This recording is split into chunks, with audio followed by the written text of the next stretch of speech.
Anthony, welcome. Thank you so much for taking the time to come on the show. So I really appreciate it. Thank you for having me, Jack. I'm happy to be here. Very excited. Yeah. So for those that watch the Tech 45 podcast or listen to it that don't already know you, um, if you could you briefly introduce yourself? Yeah. So Anthony Amos. I'm a military kid, so I'm from all over the place.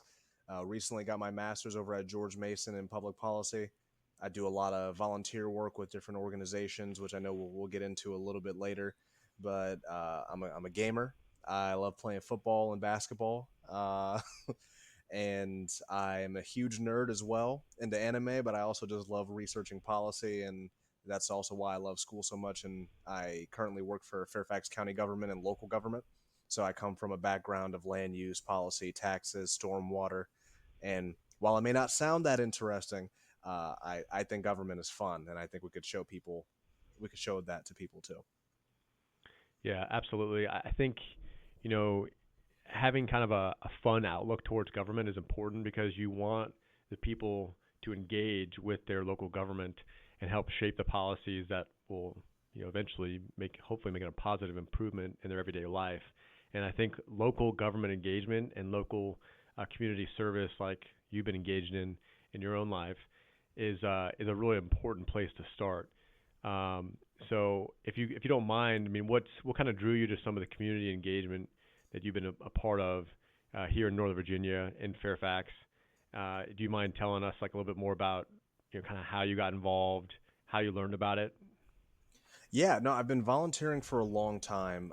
Back in high school in Germany, actually, I did a lot of volunteer work and got Volunteer of the Year awards through teen ambassador programs and all that fun stuff. In Hawaii, I did a lot of volunteer work with the Special Olympics. I started my own organization, Leaves of Opportunity. That was fun, and did a lot of poetry nights and Dead Poet Society nights. I love that movie. So when I got here, I knew immediately that I wanted to get as involved as possible. And that really kicked off. I actually used to be an escape room manager over at Fairfax Corner.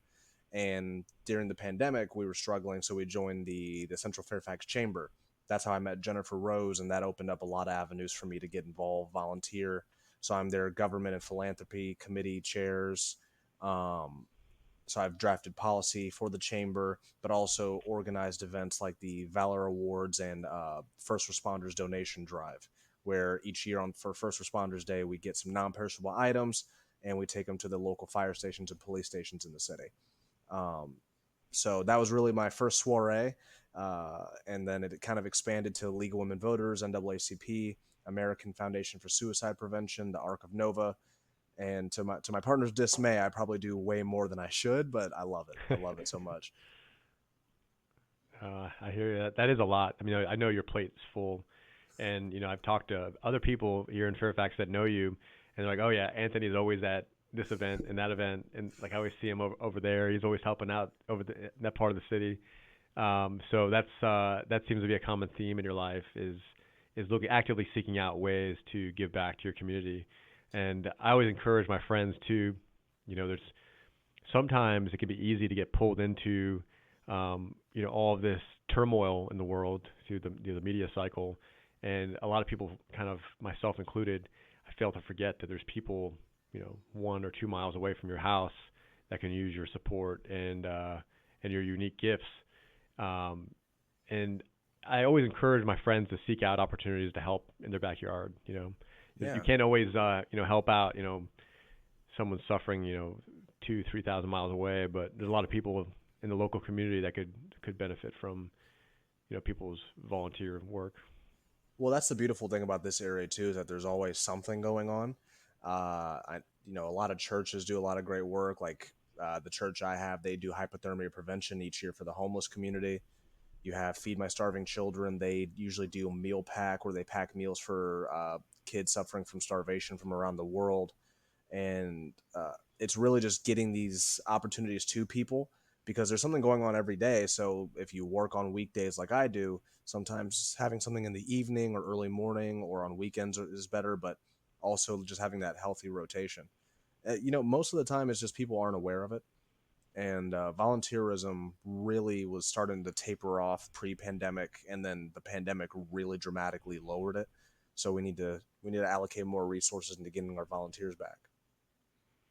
Yeah, agreed. I've heard that sentiment shared with some of the nonprofits that my family supports. It's it's a personnel shortage as well. But yeah, one thing I wanted to ask you too is I know it shaped the way I view things like outwardly. Your time growing up around like a military culture, and you're kind of seeing a unique cross section of people from all over the country, honestly, and they're in the military or that are raising their family in like in the military culture. And I saw that firsthand, and I would say that certainly that has a unique impact on someone. I think in a positive way.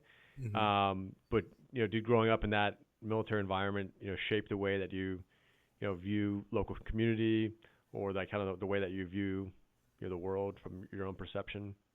Absolutely, 100%. I mean, whenever people ask me, it's like, "Hey, so where'd you grow up, or what do you consider home?"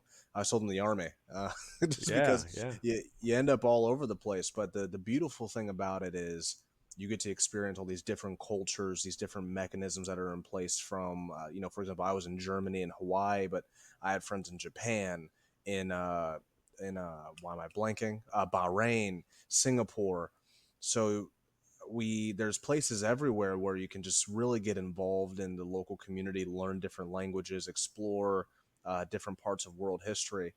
And honestly, in my heart of hearts, I wish that every single kid in the U.S. had the opportunity to travel somewhere outside of the country. It's really a phenomenal experience, and it makes you a better person, in my opinion.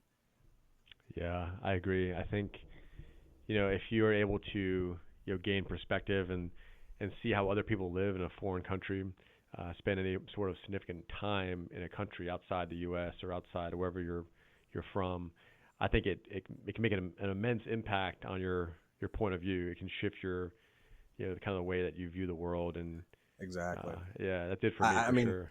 I would say the same like for Hawaii too. Like to your Hmm. point, it doesn't even have to be outside of the country.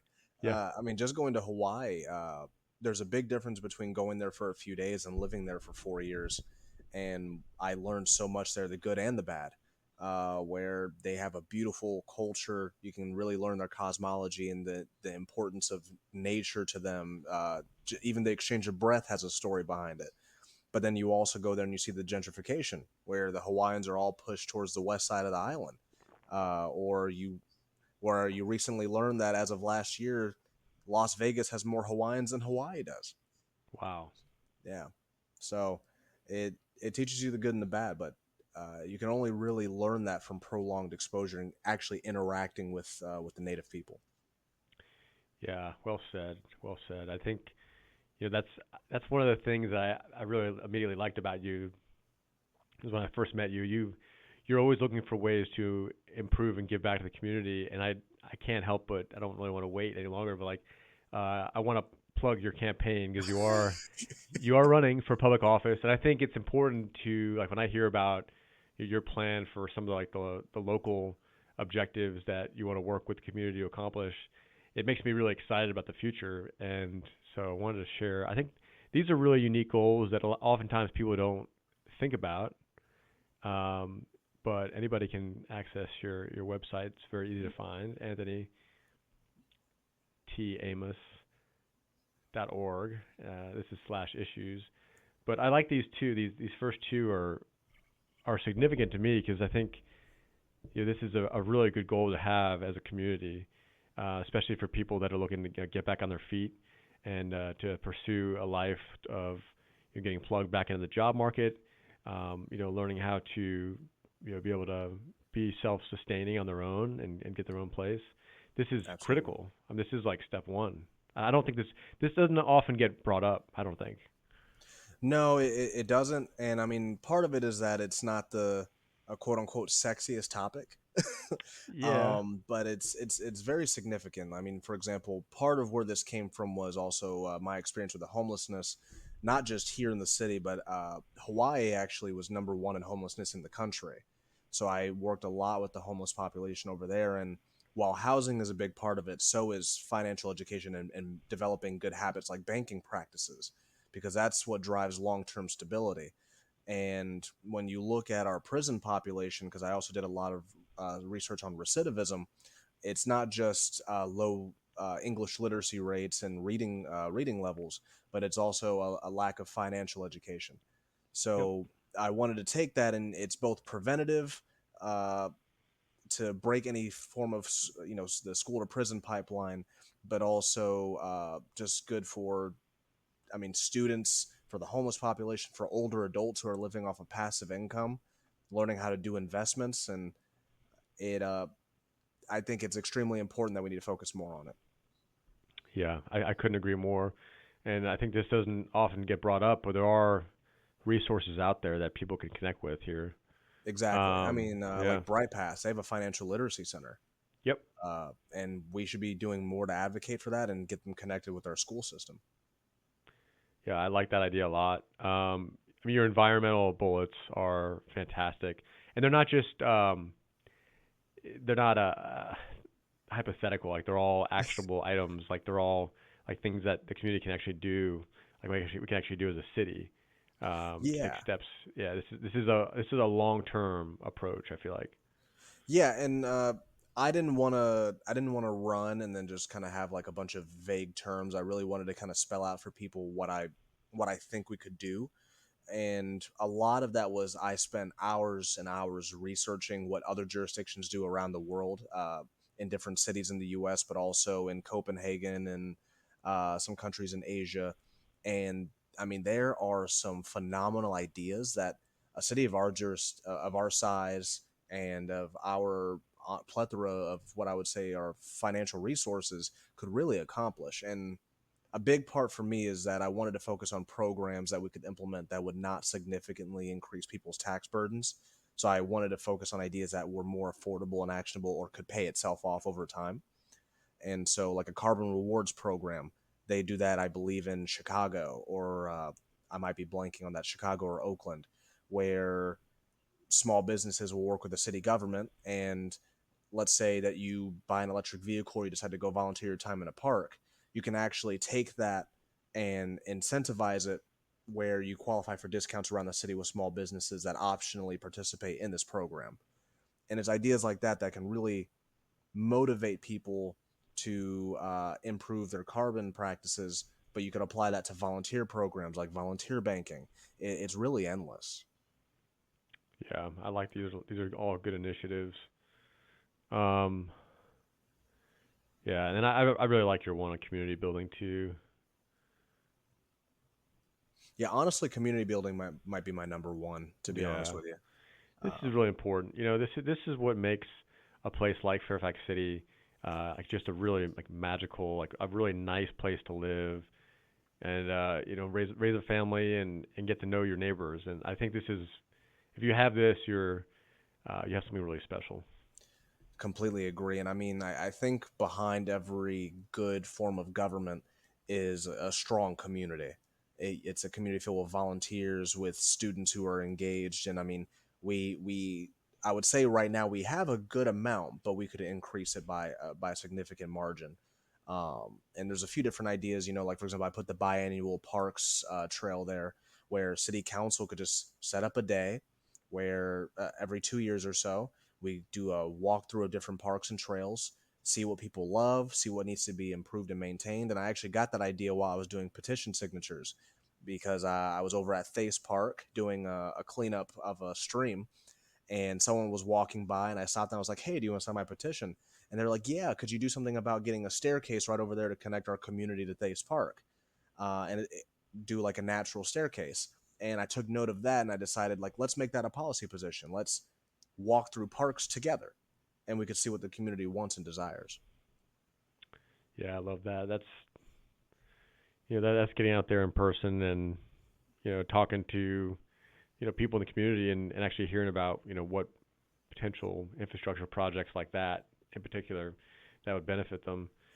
So, but yeah, I'll include notes on where to find this for people. But I think it's really the way you laid this out was really clear, actionable, and it was very specific, which I appreciated. That was cool the way you did that. So yeah, Thank you. I I think people get bogged down in the general philosophies of things, and I just kind of wanted more of. I wouldn't call it a day one plan, but Yeah, it's yeah, more. yeah. Yeah, it's things that I hope to hit over time. Also, I do want to make sure to shout out that Jack, you're also running for city council. That's right. Yeah, yeah. So We I both wanted to. are. Yeah, we both are. So and it's been a fun process so far. But I love this kind of engagement. This is great. These are the types of conversations I want everyone to be having. Yeah, yeah. No, I agree. Um, so now that you've been involved in community efforts across the city, you've been looking at getting more involved in city government and becoming an elected official, becoming really a decision maker. What are some of the I guess what are some of the improvements that that we could work together at as like a city together to improve the city over time? I mean, what can you think of? Any like long term goals um, that you could foresee would be beneficial, like to the city long term? Over a period of 5, 10, 15 years. Yeah, I guess the that's a really good question. I'd probably say my top three is one, a more broadened transportation study, specifically surrounding all the places where we can develop, Yep. because we're looking at redeveloping Fairfax Circle and Camp Washington through our small area plans and adding housing. So I want to see how that's going to impact, for example, Blenheim Boulevard, Main Street, the Old Town area, and see how and where we can mitigate or provide alternative options for transportation to alleviate some of the impact that's incoming. Um, I would say a workforce housing ordinance. The county has it. We have an affordable housing ordinance, but we don't have a portion that's dedicated specifically to workforce. And I'd like to see that implemented to really assist our young teachers, police, fire, municipal workers, so they can actually live in the city rather than having to commute from other jurisdictions, which most of them do right now. And for me, that's just not okay. And I would say I'm actually, I don't know if I think I'm the only one or one of two of the candidates that actually lives in affordable housing right now. And what I would like to see is an affordable housing renovation fund. While we're building a lot of affordable housing, uh, I wouldn't say a lot, but while we're building affordable housing, we're not renovating the housing that we already have or taking care of it. So a lot of it is older. For example, Leighton Hall, where I'm at, I mean that's a 1950s, 1960s project. Yep. And while I do appreciate the pricing for sure, I mean there's rats, mice, bed bugs, name your pick, of what you can. And setting aside a fund or a lot of the projects that are developed, for example, like with housing projects, they can do, instead of building affordable housing, they can do like a cash payment, maybe even taking a portion of that cash payment and putting it into this renovation fund to fix up affordable housing later. That way we don't just have sitting money that's not spent. Yeah, I do like that. I think it's important to keep up and a lot of buildings have either a pretty clear lifespan, call it 100 years, or where you need either major renovation or needs to be redeveloped, like you said. So yeah, I'm very much aware of that for sure. Um, I think and having growth like that is good for the community. I think being able to have more affordable options. So if someone hypothetically, wanted to come to go to school here, let's say they went to go get their degree at George Mason, they could start their career here. Where would they live? Assuming they could, find housing within the bracket that they want to pay Yeah, here in Fairfax City. I think it's important to have options like that. So exactly. And it's just ultimately it's good for the economy too, because I think so. you want the foot traffic. You want Yeah. people to Yeah. live and spend their money here instead of living somewhere else and then they come work here and they go spend their money somewhere else. Um, so it's a good, it's a delicate balance that you have to strike. It is difficult.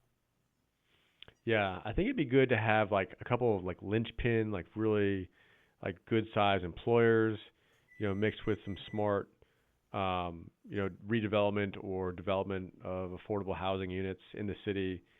Um, but I don't know. I don't know enough about like zoning, current zoning in Fairfax City and Fairfax County to know is some of the zoning currently, out of date with what's needed for the future?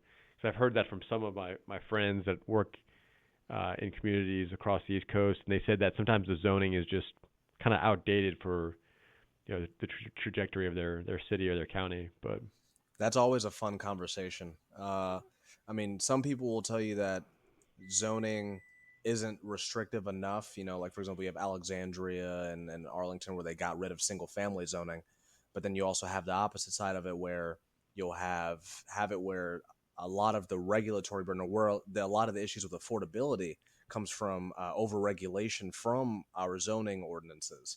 okay, So you have that aspect of it as well. And how do you balance that? I think you need an extensive conversation on it to see what people want.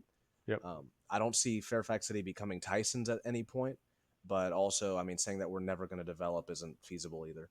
Um, but yeah, but it's I'm one of those that thinks land use and zoning is fun. So uh, nice. I just think that we need to get the community involved in it and really break down how zoning works because it can get really complicated. Yeah, agreed. It seems complicated to me. Um, yeah, and what else too, man? Because I feel like Fairfax City's in a unique spot where like we have our own schools, namely Catherine Johnson and Fairfax High. Yeah. But yeah, we have this contract with the public with the county schools with Mm. FCPS. Um, what can we do with regards to like any collaborative efforts with the county?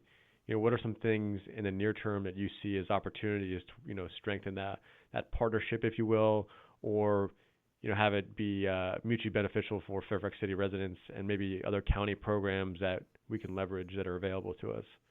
Yeah, there's so what I would say to that is there are a lot of things coming up that if the city had more of a voice in, we could be stronger beneficiaries. So, I mean, first thing that comes to mind is transportation projects. For Yep. example, you have the judicial complex. We really want that Second Street connection, and that would help alleviate a lot of the traffic.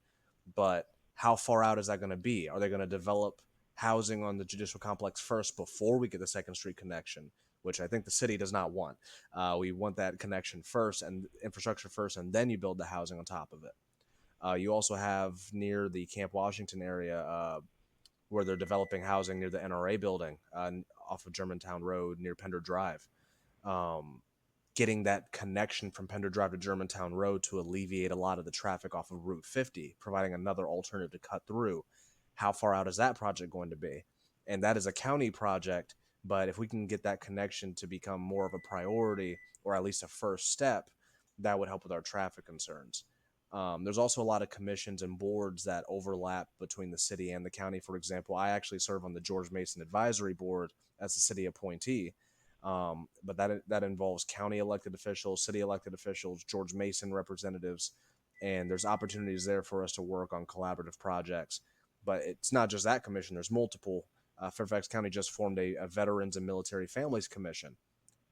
We should have a city appointee on that commission because we have a lot of military members in this community, and we have people that work over at Fort Belvoir. So I think making sure that we have a voice there too. So it's really just someone needs to go out and tell the county like, hey, we should be included in this conversation because it directly impacts us too. Okay. Yeah, that makes a lot of sense what you said. Yeah, I knew for sure there was either a lot of current positions or potential city appointee positions like that. So that's really helpful to know. Um, yeah, I'm trying to think too. I mean, I really like your concept of looking at best practices from cities maybe comparable to Fairfax City either in size or growth trajectories, or within our proximity to a major metropolitan area like DC. Absolutely. Um, and I like you've mentioned a couple of really forward-thinking cities and policies that they've enacted to hopefully make the city more livable.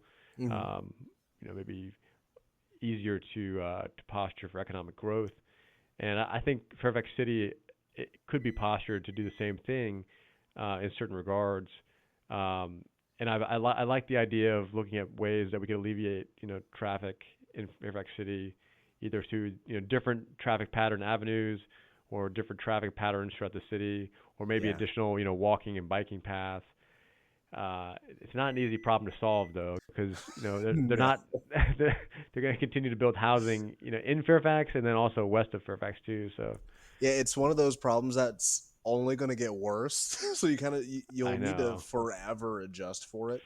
I mean, it's we true. don't have that much land, so at a certain point, we'll be filled up. At Yeah, least that's what one yeah, would suspect. But I I mean, know it. yeah, keeping up with it is going to be tough. I agreed. Um, but yeah, what else is on your mind as far as kind of like your life's mission right now is so clearly defined by not only like your family um, and your goals there with your own family, but also your goals with serving and giving back to the community. What are some other things that you wanted to share? Um, Either ways that people themselves can take steps towards giving back to their community, or ways that people can connect with you and your team, Yeah. and maybe get plugged into some of the stuff that you're working on. Yeah, I mean, to connect with us, you could always reach out to our email, contact us through our website, reach out to our phone number, 202-798-3210. But Nice. I mean, in terms of the organizations, I mean, pretty much every organization that uses any form of volunteer work, they're looking for people. Oh, yeah, our volunteer page. Thank you.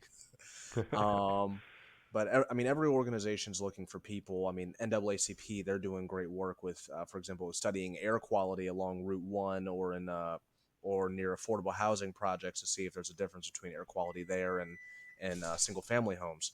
Uh, and that's easy to get involved in, and you don't have to pay to get involved. I will mention that Mhm. because I know some people get worried that being a part of these organizations require monetary impacts, which some do, but I mean, for example, Rotary Club, they host events and they're easy to get involved with, and they have chapters all over the world.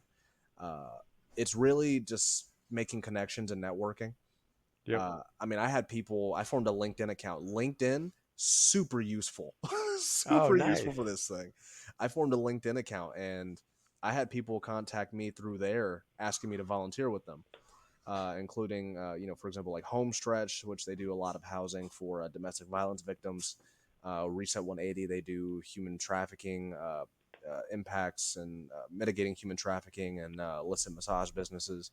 But you also got, I got contacted by the Fairfax Rotary Club on there and ended up joining them, and they do a lot of great work with backpacking, doing mission work, or even at your local church. If you go to church or see someone else's church and they're doing events, it's usually open invitation. You don't even have to attend there. So there's plenty of opportunities. It's just taking the time to really find it and or contacting someone who knows about them because usually someone does. Yeah. No, I agree. Those are all the same ways I would recommend people getting plugged into their community like that. Um, yeah, you brought up the victims of human trafficking. There's a lot of national organizations that are starting to pop up, in the last 5-10 years, that are specifically trying to work with the victims of human trafficking, but also trying to find the perpetrators. Yeah. And it's some dark stuff, man. That's a topic that people, including myself, didn't really understand, just how common it was in the U.S. Yeah, I mean sex trafficking is the most common, but it also has over strong overlaps with labor trafficking too, because they often go hand in hand. Like the big thing around here in this area is really illicit massage businesses or IMBs. And I mean Fairfax County alone has over 100 that were identified by FCPD. Yeah, in a Wow. report that was done, I think right before the pandemic hit. So it's likely worse now, to be honest with you. And organizations like Reset 180, they really stay on top of it. They actually go to those businesses and provide cards or language and or materials in different languages for people to read to be able to report or to get out of their situation. Because a lot of Okay. that has overlap with recidivism and homelessness too. Is really the steps are housing, providing a support structure, because a lot of people are brought here and then they don't know what to do and they're relying on these systems that are in place. And so I've done a lot of work in studying human trafficking in the hospitality industry, especially Usually that's where the first connections happen, and also labor trafficking. But I mean, we're right by an international airport, near major roadways along the East Coast. We're in a very financially wealthy area, so this would be characterized as a prime hotspot for trafficking. Oh, okay. Yeah. I don't think I made that connection, but the more I learn about it, I mean, the more I unfortunately you learn about how prevalent it is, and how it is concentrated in you know more well-to-do areas. So Yeah, and it's it's a shame. Uh, just deplorable stuff, man. To the fact that you could do that to another person just really boggles my mind. I'm a peace, love, and positivity guy, so just knowing that, knowing that's out there and having seen it, it's rough. yeah, I hear you. What other I'm really getting to like kind of like the nuts and bolts of like your life's work. Really, I mean, this is like kind of like your life's work. Is It's some of weird to these think about it that organizations. way. Yeah.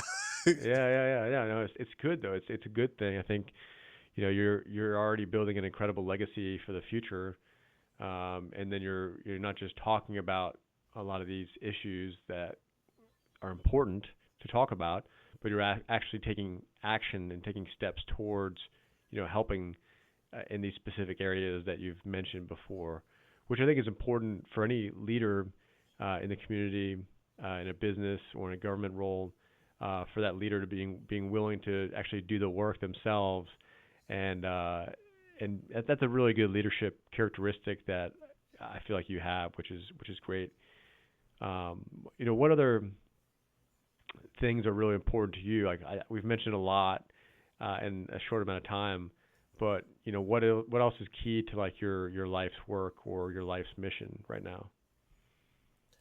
Well, maybe it's because of like my family's military background, or just that I've always kind of been infatuated with the idea of our democracy, but I just love the United States.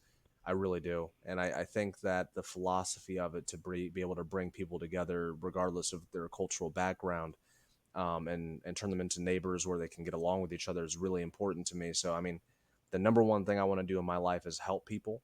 And I also want to be able to restore the idea of respect and being able to disagree but still love each other. As cheesy as that may sound, that's just me as a person, and um, part of that is also security concerns. So, for example, I've also done work on rare earths and lithium in the renewable energy market, because a lot of it is relying on rare earths like lithium that's largely controlled by foreign adversaries. So, seeing how we can mitigate those through technologies like lithium ion battery recycling, which is becoming more prevalent, and uh, what the future will hold there. But ultimately, we need to uh, really get the idea of polarization under control, because I mean, most people, at least I don't know, maybe you could attest to this too, but I feel like most people are pretty balanced, and we just need people to listen to one another, and we can come to sound decisions even if we disagree on things. And right now, just sometimes it feels like the loudest voices in the room control everything, and I don't subscribe to that ideology personally. Yeah, I don't either. Not at all.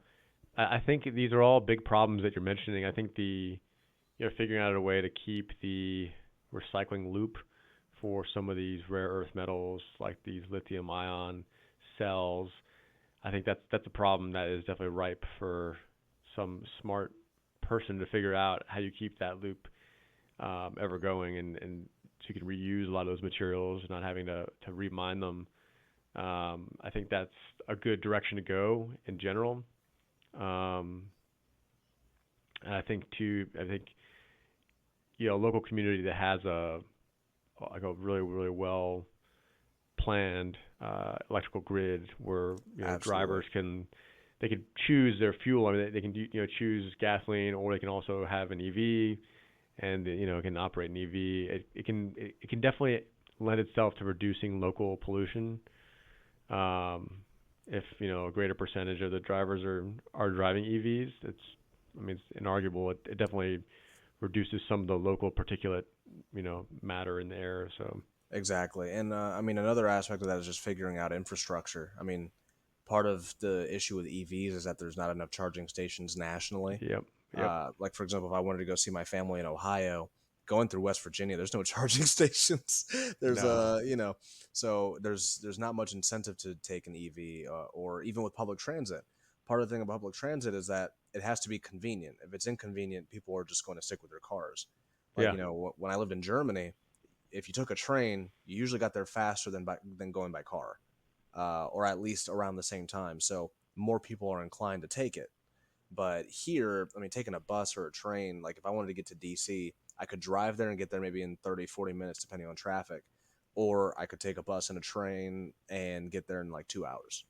I know. I know. Man, the train system in Germany is so crazy. It's so good. It's so good. And, part of that's infrastructure. They plan for it. And Yeah. I don't know if we can kind of backtrack and fix it up. I think we're trying to, uh, but I think we need to start planning out infrastructure like well in advance and see what we can do next to get caught up. But Yeah. yeah, I mean, man, those train systems in Germany, man, it's boggling. They're nice. It's so nice. Yeah, they're so modern. I really like the trains that originate from Stuttgart and kind of go in Oh, that section of the country, but they're all really good too, though. I mean, Munich and yeah. I they're mean, all if you solid. and I was talking with my partner about this the other day because she's from New York area, and even New York, their subway system, it makes more sense for people to take the subway than to drive on the street, Yeah, and it actually becomes a cultural thing for public transit, which is fun. So I know it. But yeah, I mean, so where else can people connect with you? I want to be respectful of your time, but also give people a way to. I'll definitely put your website on here. Um, Social media. I think you're fairly easy to find on social media too. Are there ones that you prefer? Are there I'm on LinkedIn, Facebook, Instagram, and Nextdoor if people use Nextdoor. I cool, usually just cool. use Nextdoor to track news. I'm not a big Twitter/X person. Yeah, yeah, I'm on there, but I don't post, or I just use it for news. yeah. I hear you. But yeah, I mean, those are my main platforms. And I mean, ultimately, shoot me a text, give me a call, email me, I'll respond. Uh, Cool. yeah, I just try to be an open resource for people.